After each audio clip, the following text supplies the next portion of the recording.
Kini ku sadari betapa Engkau mengasihiku, yang selalu menolong dan mengampuniku. Terima kasih ku ucapkan padamu ya Yesusku. Tuntunlah jalanku agar ku tak jatuh lagi.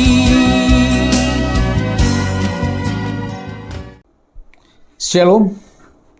Sungguh kita harus mengucap syukur karena masih diberi waktu atau kesempatan oleh Tuhan yang Maha Pengasih, sehingga kita masih bisa melakukan aktivitas. Saat ini sungguh banyak persoalan dalam hidup, dalam dunia ini, ya, terutama di negara kita juga. Kita bisa dengar, bisa kita lihat hampir setiap hari di media sosial banyak masalah, banyak persoalan, baik secara politik, secara hukum, bahkan juga tentang ekonomi. Oleh karena itu, perlu kita melihat atau menerapkan apa sebenarnya dan bagaimana kita harus berbuat atau berpikir dalam kehidupan ini. Firman Tuhan adalah merupakan jawaban, bahkan membuat kita kuat dan mampu untuk melakukan segala sesuatu. Kenapa? Seperti yang kita ketahui, manusia adalah terdiri daripada tubuh, jiwa, dan roh. Tubuh kita ini ya secara wujud itu daging kita, tulang kita, darah, itulah yang disebut tubuh. Sedangkan jiwa kita yaitu keinginan, kehendak, perasaan. Sedangkan roh kita adalah yang diberikan Tuhan, yang ditempatkan Tuhan di dalam tubuh kita. Dimana apabila roh itu diambil atau dipanggil, kita sudah tidak ada. Makanya saya katakan, selagi tubuh, jiwa, dan roh kita ini masih ada, mari kita lakukan hal yang baik.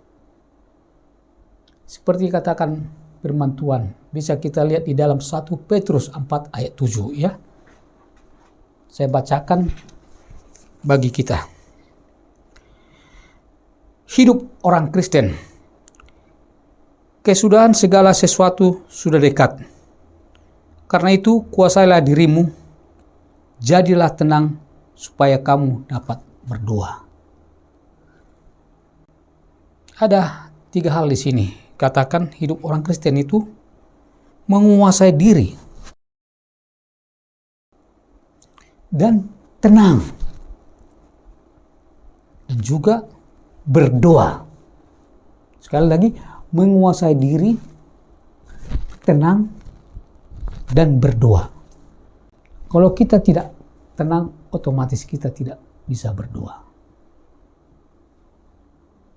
Tadi di awal saya katakan tubuh atau daging ini, jiwa dan roh.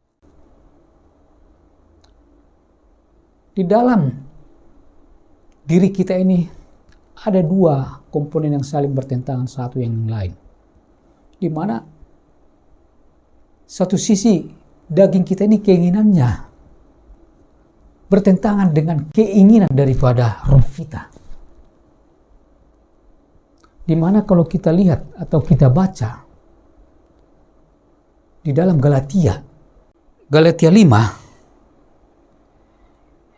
secara jelas menyatakan perbuatan daging telah nyata, yaitu percabulan, kecemaran, hawa nafsu, penyembahan berhala, sihir, perseteruan, perselisihan, iri hati, amarah, kepentingan diri sendiri, pencideraan, roh pemecah, kedengkian, kemabukan, pesta pora, dan sebagainya. Terhadap semuanya itu kuperingatkan kamu seperti yang telah kubuat dahulu, bahwa barang siapa melakukan hal-hal yang demikian, ia tidak akan mendapat bagian dalam kerajaan Allah. Itu tadi perbuatan daging tadi yang saya bacakan tadi, yang bertentangan dengan keinginan roh. Di mana di dalam Galatia 5 ini juga ayat selanjutnya dikatakan, tetapi buah roh ialah kasih, sukacita, damai sejahtera, kesabaran, kemurahan, kebaikan, dan kesetiaan. Jadi keinginan daging dan keinginan roh kontradiktif. Tetapi itu ada di dalam diri kita. Jadi setiap hari kita harus berperang. Bagaimana mematikan keinginan daging kita. Seperti tadi dikatakan keinginan daging antara lain pesta pora, percabulan, hawa nafsu. Sedangkan keinginan roh yaitu hal-hal yang positif, yaitu sukacita, damai sejahtera, bahkan juga hubungan kita kepada Tuhan, menyembah Tuhan. Itulah keinginan roh. Di samping dua hal yang saling bertentangan ini, pusat daripada peperangan atau katakanlah pertentangan itu adalah pikiran kita. Pikiran kita ini menjadi pusat peperangan. Makanya firman Tuhan menyatakan di dalam Filipi 4 ayat 8, gak usah saya bacakan, antara lain, pikirkanlah yang baik, yang suci, yang mulia, yang disebut kebajikan, dan lain-lain hal-hal yang positif. Tetapi di dalam peperangan kita, iblis selalu akan mengentertain pikiran kita supaya kita memikirkan yang negatif, termasuk hal-hal yang menakutkan, membuat kita khawatir, membuat kita seolah tidak mampu. Padahal Tuhan menyatakan bahwa bersama Yesus kita cakap melakukan segala apapun. Jadi oleh karena itu, tiada jalan kecuali hidup di dalam Tuhan. Maka kita akan kuat mengarungi kehidupan kita ke depan. Sekali lagi, firman Tuhan tadi di dalam 1 Petrus 4 ayat 7, kesudahan segala sesuatu sudah dekat. Oleh karena itu, kuasailah dirimu, jadilah tenang, supaya kamu dapat berdoa. Salam, sampai ketemu kembali.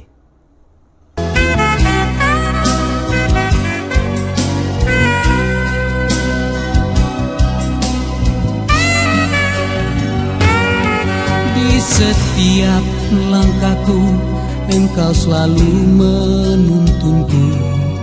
Di setiap bebanku, Engkau selalu menopangku. Apabila ku jatuh, Engkau selalu mengangkatku dan mengampuni segala dosaku. Kini ku sadari padamu, Kini ku sadari betapa Engkau mengasihiku, yang selalu menolong dan mengampuniku. Terima kasih ucapkan padamu, ya Yesusku. Tuntunlah jalanku agar ku tak jatuh lagi. kini ku sadari padamu, Kini ku sadari betapa Engkau mengasihiku, yang selalu menolong dan mengampuniku. Terima kasih ku ucapkan padamu,